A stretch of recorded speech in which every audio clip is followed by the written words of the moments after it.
Good evening, everyone. Thank you very much for that very kind and warm introduction. I thank Shri Giridhar Mamidi for inviting me to address the August audience today. And it is indeed a pleasure to learn about the Parnya Bharati and the tremendous amount of work that you have been doing in so many important areas and spreading the knowledge all across India.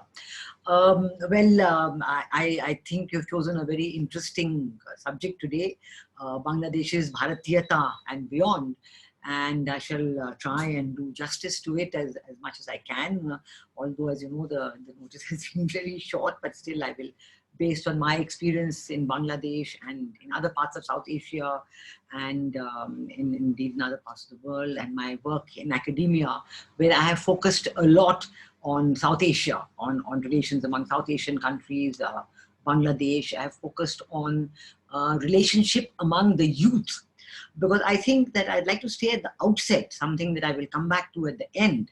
I'd like to say at the outset that while we are very proud and happy of our historical links with the countries of South Asia, and this is important and vital, and we certainly remember and recall and value and cherish all those links, which is very important to do that. But one aspect, I think, on which we are falling behind is that if we want to keep up the links, then we have to maintain the friendly relations with the people of Bangladesh and other South Asian countries, whether it is Nepal or Sri Lanka or Maldives or Bhutan. And this is vital. Unless we do that, even if we remember the historical links, and we remember and recall and value and treasure those historical links, how will the youth of that country, how do we know what they think about it? And here I would like to say that even in the case like in Bangladesh, we have excellent relations at the government to government level. The understanding, the friendship, the trust between Prime Minister Narendra Modi and Prime Minister Sheikh Hasina is tremendous. And this is vital. Without this, nothing can move ahead. But at the same time, unless we supplement this and complement it with relations at all levels, students are very important. Academia is very important. Corporate life is very important. Creative intellectuals, creative people are very important. So these links, I would request even your organization to think about it, how to keep these links, so that just as we value what you mentioned so much about the history and the links, just as we value, they also should recall. Otherwise, what happens in many countries, that political forces in those countries try to change the version of history. In fact, one of Prime Minister Sheikh Hasina's biggest contributions is that she has been able to go back to the original narrative. And she has brought in a very correct and true perspective and narrative on Bangladesh-India relations after decades. Because since 1975, when Sheikh Mujib was assassinated, the whole narrative had changed. And people had even tried to change what had actually changed the narrative on what had happened. So, but this narrative is there. We have to reinforce that. Sheikh Hasina has done that, what she can do, but we have to reinforce that. So this is one important point. I'll come back to it in the end. So Bangladesh's Bharatiyata and beyond. What is Bharatiyata? I think that is the first important aspect that we have to think about, because if we are talking about Bangladesh's Bharatiyata, what is it that we are talking about? What is it that we are referring to? So in my view, I think Bharatiyata represents the civilizational heritage of India and the entire Indian subcontinent, I would say, because obviously far beyond the last 70 odd years, we have very, very ancient civilization heritage beyond that. So over the millennia, this civilizational heritage has become, has encompassed all of us. It has seeped into our DNA, I would say. It has become a way of life. It encompasses all the religions, all the culture, all the literature, all the language, the philosophies, all that of India. And I would say that, if you talk about specific concepts, I would say concepts like Vasudhaiva Kutumbakam is a very key pillar of the concept of Bharatiyata. The concept of Sarva Dharma Sambhav is another important concept of Bharatiyata. And these are the two key pillars. And we do see that how these two concepts accept that there are differences in a big society, in every society. But the concept is to bring the differences together, to create the unity in the diversity, to recognize the diversity, to let the diversity thrive, prosper, and all the different ways of life, all the different religions. If there are any differences, you resolve it by dialogue. But this is the effort to create the unity in diversity without trying to create uniformity. In many other places, you try to impose uniformity, and so there can be no unity in the diversity. But here, we are very agreed that in Bharatiyata, we accept that there is diversity. We don't want, we don't seek to impose any uniformity in that. But at the same time, we want inclusiveness, we want social justice, and economic prosperity for all. And certainly, to achieve all this, democracy and pluralism and the concept of secularism, which is equidistant from all religions, is important as a part of governance. And this is there, and and at the same time, the state has to be strong, because if you are you want unity in diversity, you don't have any ill intentions towards any of your neighbors or any country in the world, but you still have to be strong enough to protect yourself. So the concept of soft power and hard power is there. Hard power to protect your nation, soft power to project your concept abroad. And we have to remember in this very much the role of great leaders like Swami Vivekananda, who have spread this concept of Bharatiyata across the world. And when he spoke, he is from Kolkata, he is a son of Bengal. And so I think remembering him today when we're talking about Bangladesh's Bharatiyata is very, very important. And when he spoke in 1893 at the World Parliament of Religions, he had made a tremendous impact, because he had recalled, not only the history of Indian civilization, but also has reinforced the belief, which is reflected in our scriptures as well, that we are all on different paths, but the goal is one. The objective is one. The Lord above, we can go in different ways. They are all like different strand of waters which go into the sea, but they follow different paths all along. Now, it's important to recall this concept of Bharatiyata, because it's relevant when we think of Bangladesh's Bharatiyata. And certainly I would like to say, as Shri Giridhar Mamidi also mentioned, that Bangladesh's commitment to this role of unity and diversity is indeed very ancient. And it is vital to remember that we have had very strong linkages at all times with the Bengali region of the country, because Bengali region has always been very prosperous. It has always been, I would say, even well before the 3rd century BC, because around the 3rd century BC, the Mauryas, as you know, had a good relationship, and they had a governor there. And in fact, it is amazing, because this province of Bogra, which is in the northwest part of Bangladesh, there's a place there called Mahastangad, which is actually the actual capital of the province of Pundra Nagar, which is where the Mauryas had their area. So I think it's very important, because the Bangladeshi government still recognizes that there are some archaeological excavations going on, although recently they have come to an end. But still, it is important that these places in Bangladesh, which recognize their diverse past, are still very active and dynamic. And it is because of this that Bangladesh's commitment, the shared precepts of unity and diversity are there. But we have to at all times remember that Bangladesh has had a very unique role. And one of the reasons why we have to do that is that even in the 3rd century BC, when the Mauryas went there, Bangladesh was already a very, very prosperous part of the country. There have been visitors to Bangladesh from across the world. There is this famous book, Periplus of the Erythraean Sea, which talks about ancient travelers. And this describe how the Bengal region was one of the most prosperous you can see anywhere in the world. And the description of even Dhaka muslins, at that time, I mean, already more than 2,000 years ago, realizes how, explains how this has been such an important part. And then you see that, in Mahastangad, after the Mauryas, you have successive governments coming there, forming there, always in link with the rest of India and always in link with the rest of the world.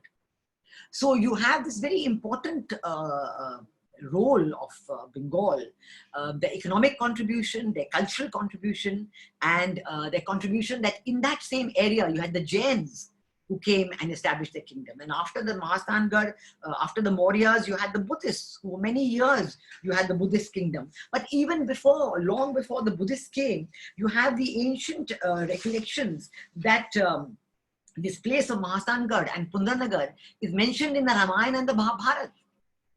How, you know, representatives from Mahastangarh went, they were represented in the Swayamvar of Draupadi. They were even there in many ancient festivals described in the Ramayana, where people from Pundranagar have been participating, and the name of Pundranagar is mentioned in these ancient documents. So this linkages and the concept of being together is very well established. And then you have, after that, you know, the Pala dynasties coming in Bangladesh, the Buddhist dynasties. Always, every dynasty which came allowed all the other religions to flourish and prosper. And you had many areas, you know, you had the Vanga region, and from Vanga has come the name Bengal. Then you had the Samtat region, which is where today Tripura and Noakhali and Kumilla are. And you had the Gauda region and so many other regions which were all, you know, very well integrated into the thing. There is a very strong legend that Gautam Buddha himself spent 6 months in Pundranagar, in this place that I described as Mahastangarh.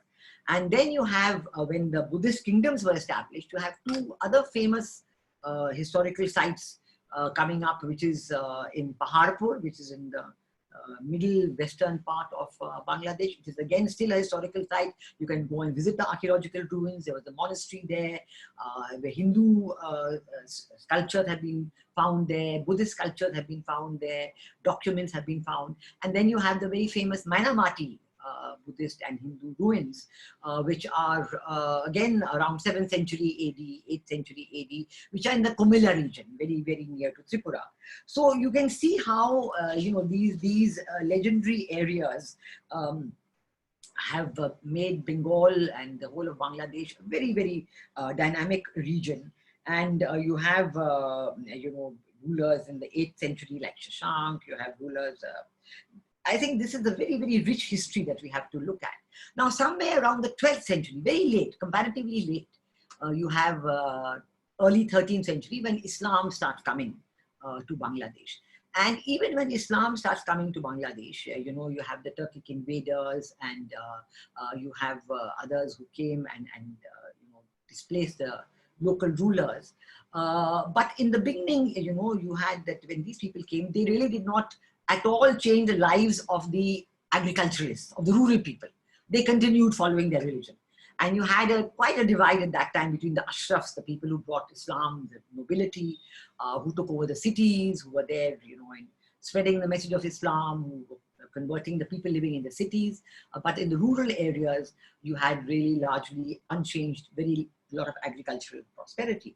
And it is only when later, when the Mughals came, and each time, I must tell you, even when you had you know, the Turkic invaders or then the Mughals, each time they found that Bengal is so unique that they would leave it to itself. You know, they would put a governor there and Bengal would largely be ruling itself, because even at that time, you see, even when there was Emperor Akbar and others, that in the court in Bengal, instead of Persian, Bengali was spoken.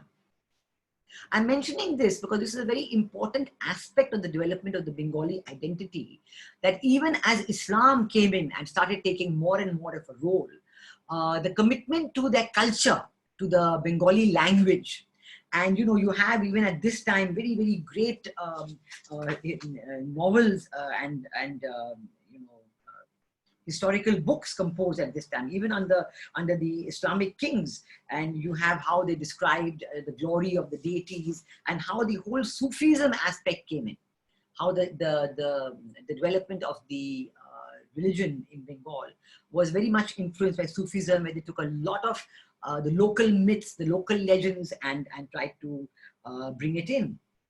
And you had the Gita Govinda composed at this time, because they must remember that that time Bengal was really, the traditional composition of Bengal was Bengal and Bihar and Odisha. This was the big Bengal, the greater Bengal region. And of course, later on, you had a much smaller But even under the British as the Bengal presidency, you had these three together for a very long time. Now, here you see, as Islam started coming here, that this development of the Bengali language and literature and the Islamic took place side by side. They were two sides of the same coin. And this is the uniqueness of Bengal, that their interest in maintaining that. And even today, we have to look at that and look at the cooperation with Bangladesh in the context of maintaining this, that you have the religion on one side, but you have the culture and the language on the other side. This is absolutely vital to understand. And the full region of Bangladesh opened up when the Ganga River moved somewhere in the 16th century, when Akbar was the Mughal emperor in Delhi. It moved to the east and came to its present position. And at this time, because of this, and then Dhaka had become the capital of Bangladesh, of the Bengal region, it had moved from Murshidabad to Dhaka, and you had the river Ganga moving east. And that was how the Hooghly River started drying up, and we had a lot of problems. A lot of territory was opened up. Agriculture developed. People started getting land, thanks to the administrators of the Emperor Akbar. But to give the land, they started putting their mosques there. And so you had a lot of people following Islam, but in a very cultural way. Now, this was happening all the time. But at the same, even while the Mughals were there, we saw the colonial invaders coming in. The Portuguese came even as the Mughals were still there. In fact, the first colonialists arrived in India, the Portuguese, 1498, even before the Mughals arrived. You know, so it is an interesting phenomenon that even as the Mughals arrived, the Portuguese were already there. But the British came later, much later, and they focused on Calcutta. Their focus was Calcutta. So whereas the Portuguese had focused on the west coast, and Gujarat and Ahmedabad were the key areas of trade, the ships, etc., were all there. But now you have the British coming in and focusing on the east. Of course, we have to recognize that the colonial invaders came to India and to Bengal only for money. They only wanted to participate in the wealth of India. And at that time, India's wealth was at such a great height that it has been calculated by one Professor Angus Maddison that India was accounting for 24% of world GDP. So India and China between them had 50% of world GDP. And even in the year 1500, when the Mughals had come, India already had 24% of world GDP, and this remained till about 1700, till the British got full power. And it's interesting to note that once the British got full power, only by taking it away from the Mughals, the Mughal emperors kept issuing farmans one after the other, giving the British every right to collect taxes, to rule, and ultimately they were given the perpetuity of rule in Bengal. So after Emperor Aurangzeb died, while the Mughals were there for another 150 years, till 1857, but they were very weak. And they kept giving away all power to the British after one farman after another. Ultimately, the British got full control. And through their economic policies, they deprived India of all its wealth. So from 24%, quarter of world GDP in the year 1700, by 1947 of independence, we were down to 3% of world GDP. And this had all been taken away by the British and put into their country and their country's progress. And Britain, from some 2% of world GDP, trebled its position. So this is I think this factor, we have to realize this was an economic devastation. It was a completely economic-based devastation which impoverished the people. The famine started after the British came. In 1770 was the first big famine. 1/3 of the population of Bengal died. So this is important, but still the Bengalis kept on with the culture and the religion. As we come to the situation where, what did the British do? They got all the facility of collecting taxes. They were collecting taxes and then giving that same money back to the people as advances to make their textiles and other factors. Then they were taking those textiles, exporting them, and keeping the wealth outside India, not bringing it back into India. So with the result that by 1947, India was completely impoverished. But we also had at that time the situation that in the 19th century, about 1881 or so, when Britain conducted the first census of India, including of Bengal. And then when they discovered the percentage of Muslims in Bengal, till then the British really had no idea as to who were, what were they? Were there more Muslims or more Hindus? They were just ruling as one. There was communal harmony. There were no differences of opinion. If there had been, the British would have come to notice it much earlier. But now they decided to do the census, and they put in religion as a question in the census, although in their own country, in England, they never put in the question of religion. And once that idea of religion came in, we saw immediately the devastation in terms of the communal issues, the divide and rule. In Bengal, you saw immediately the partition of Bengal. In 1905 was the partition of Bengal, which was reversed in 1912. But by that partition of Bengal, the communal seed had come firmly into Bengal. I must say that even around this time, 19th century, the influence of Wahhabism also tried to come to Bengal. And there was Wahhabi influence which came into Bengal. But Bengal, although they sent people to go and fight some of the Wahhabi wars, but overall, they retained their links with the cultural entity. So that first wave, every time you do see as the Wahhabism, as the fundamentalism, radicalization was taking place in other parts of the Arab world, attempts were there to bring it into Bengal, but each time you do find that the cultural aspect intervened and restored not 100%, but a little bit more of the cultural factor. But each time you see that the Islamic factor is gaining more and more, a little bit more and a little bit more and a little bit more strength. So in 1905, after the partition, there was a very strong feeling against the British, against what was happening. And so the Muslim League was formed in 1906 in Dhaka. So Dhaka, which had, a very strong commitment to the cultural aspect, still got together and formed the Muslim League. But nonetheless, and so through the Muslim League, you do see that they were committed after that more and more to the idea of the partition of the country, and they participated and actively accepted East Pakistan and West Pakistan. But immediately after the partition, you do see again the cultural factor coming back, because they were too, once again, devastated when West Pakistan would not give them their cultural freedom. They banned Tagore. They would not allow them to listen to Rabindra Sangeet. They categorically said that we will not accept Bengali as a second language. Urdu will be the sole language, and so on. So you do see this feeling right between 1947 and 1971 of cultural imperialism from West Pakistan. And secondly, a further economic devastation, because while East Pakistan was contributing most of the exports, because there was a very prosperous and active economy, but all the money was going into the development of West Pakistan, and East Pakistan was being deprived. So you had people like Sheikh Mujib coming up, and Sheikh Mujib, who had actually participated earlier in the creation of the Awami League, which was then called the Awami Muslim League. He then dropped the word Muslim and called it Awami League in order to reinforce the secular characteristics of the Awami League party. And you do see that he put in a 6-point formula for the economic independence of East Pakistan, and also repeatedly talked about the need for all the Bengalis to come together.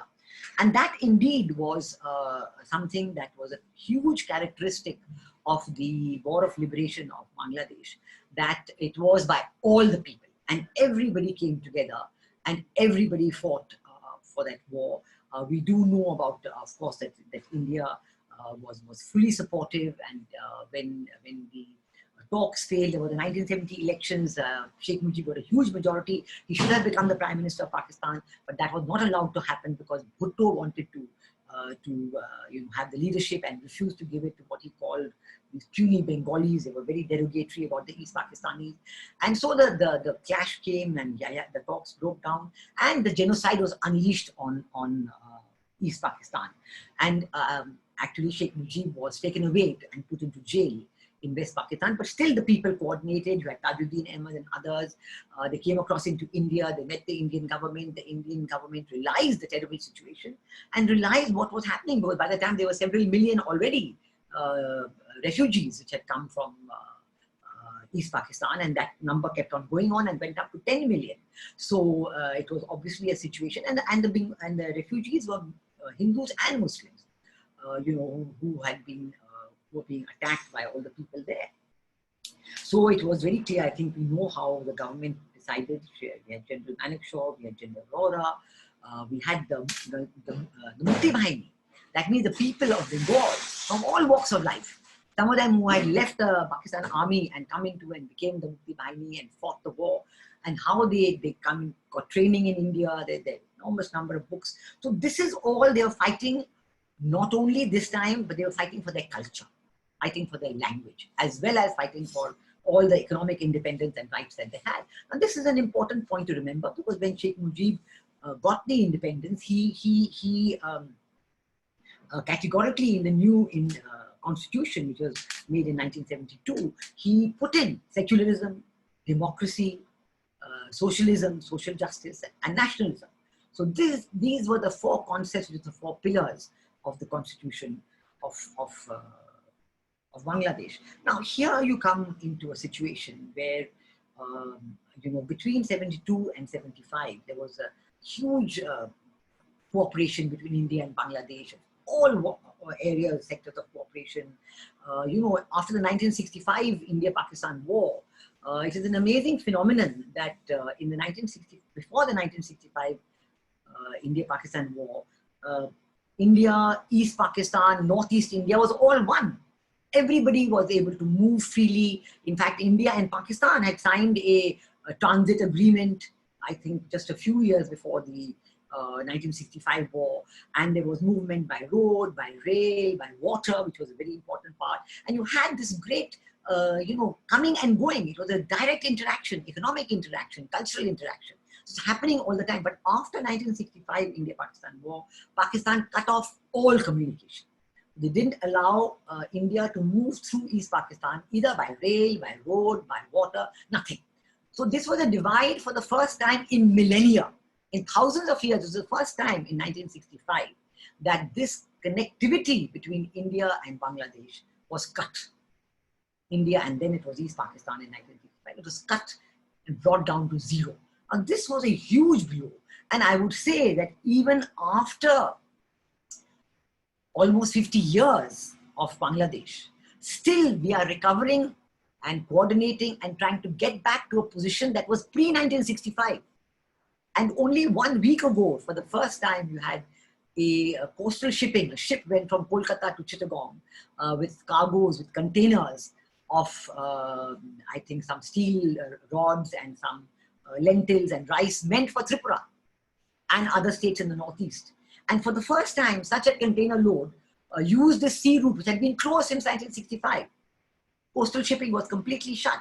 But now we have a coastal shipping agreement. And for the first time, we had this ship that went from Kolkata to Chittagong, and then it was put on trucks, and it went to Akhora, and then from Akhora to Agartala, and so into the north. It took maybe 5 days instead of 25 days.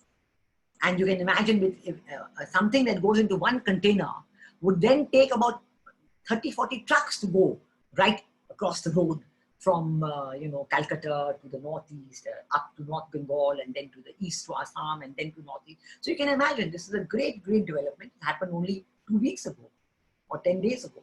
So it shows how the devastation of the relationship, which from pre-1965 millennia free movement to the last 80 years of complete stop, and how we are trying to get back. But in between, after the murder of Sheikh Mujib, which was a tragedy of the highest, the whole family was wiped out and done by the army. And I would say the reason is that Pakistan never gave up. Even though they lost the war, even though they were devastated. And, we had the Shimla summit. I have my own opinion on that. That's a different matter. But it was that Pakistan still tried, because all the army in Bangladesh, the army that came back from Pakistan and joined and became the Bangladesh army, all the army officers, the Bengali army officers, they really had been trained in Pakistan. So their links were with Pakistan. All their officers training, all their seniors, they were all in Pakistan. So you had those linkages quickly re-established. Even though there was, Sheikh Mujib had brought in secularism, and the Mukti Bahini had also joined, Mukti Bahini officers had also joined the Bangladesh army. And then there was a Rakhi Bahini which was created because Sheikh Mujib always had in his mind some doubt about the, some of the officers and so on. And so because of this civil-military conflict, you had this army officers murdering, literally, tragic assassination of Sheikh Mujib and all his family members. Only his two daughters were escaped because they were in Germany at the time. Sheikh Hasina was there with her husband, who was a nuclear scientist, and so she escaped. So I think you have, after that, from 1975 to 1991, two military dictators. And these military dictators tried to undo a lot of what had been done before. Whereas, the word secularism was removed from the constitution, Islam was brought in as a state religion by President Ershad, and the relationship with China was re-established. China, the country that had been supporting Pakistan, that had prevented Bangladesh from becoming a member of the UN, they then became the largest single supplier of defense equipment to Bangladesh. Everything was being supplied by China, whether aircraft or tanks or other equipment, guns, everything. And still, till today, China remains, I think, more than 80% of the supplier to Bangladesh. Those pressures are there. But in 1991, again, I would say that after 15 years of military dictatorship, I think the people's love for culture, religion, freedom of religion, democracy asserted itself. And you had a situation where even these two very great political enemies, Sheikh Hasina and Khaleda Zia, they came together to unseat President Ershad and restore democracy in Bangladesh. And there were democratic elections once again. So here again, you see an upsurge of the love of democracy, the love of freedom of religion, freedom of belief, love of culture, all that happening. And you had, after 91, you had several elections which were quite free and fair. There was one in 91, which Sheikh Hasina, which Khaleda Zia won. There was in 96. Sheikh Hasina became the Prime Minister for the first time. And in 2001, Khaleda Zia again came back as Prime Minister. But I would say that along this time, what had happened was that whereas Sheikh Mujib had been very clear that because he wanted a secular country, so religion would have no role in politics, and he banned the Jamaat-e-Islami, and he banned fundamentalist parties, and he tried to stop the revival of radicalization. But after his assassination, all these trends came back again. So religion in politics was allowed, and the head of the Jamaat, who had been exiled, he came back. He came back with a Pakistani passport, but his Bangladeshi citizenship was restored.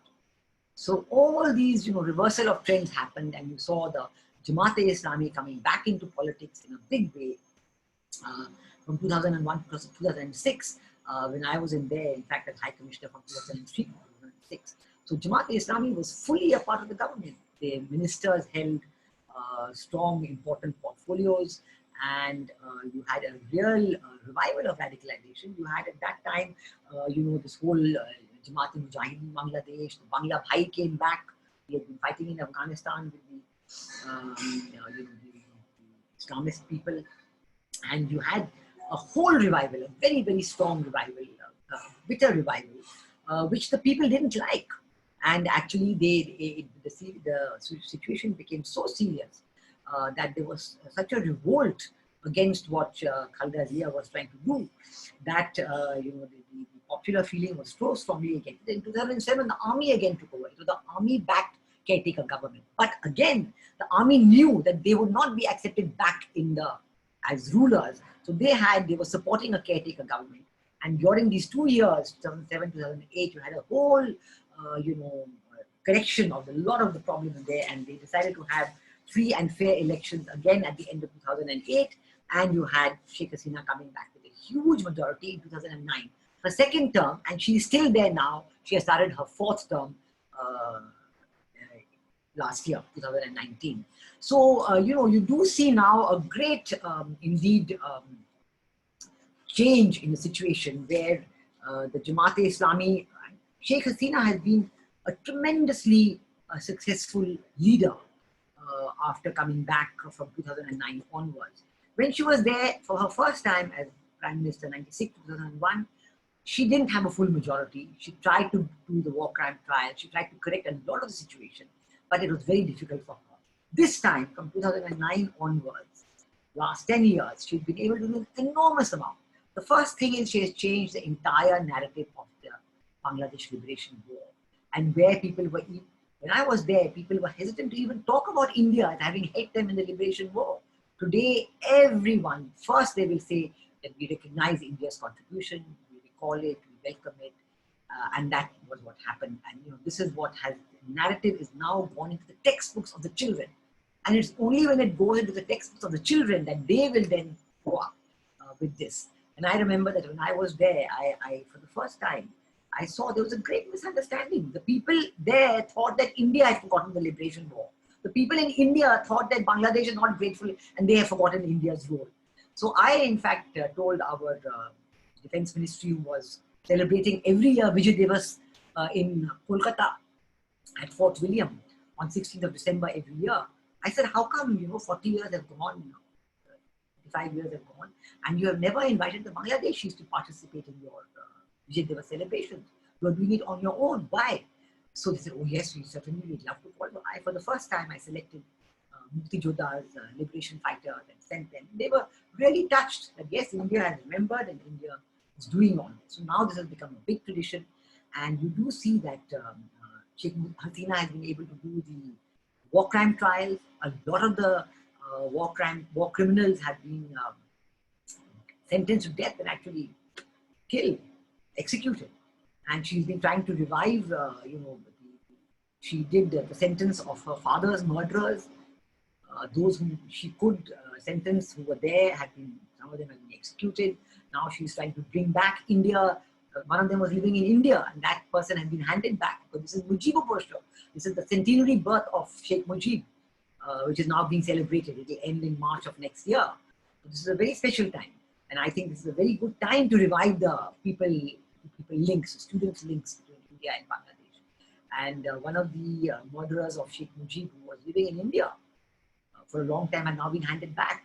And even a second person whom they're not sure about whether but still that person has also been back. Now, the Americans have opened up the extradition file for another person of the murderers who's living in America. And similarly in UK there is something. So it's a great change. But I must say, all this while, the counter tendency is still there. As I told you what happened when 2001-06, when Khaleda Zia was Prime Minister, the strong tendency of Islamism, it was there, and Sheikh Hasina has tried her best to put it down, but it is coming back. It is coming back every time, the force of Islamism, because religion has now become a deeper and deeper part of the life of the people of Bangladesh. So they are much more amenable to this. Even Zakir Naik was very well listened to in Bangladesh, without realizing that he is preaching radicalization. Now he's being banned, but he was listened to in Bangladesh.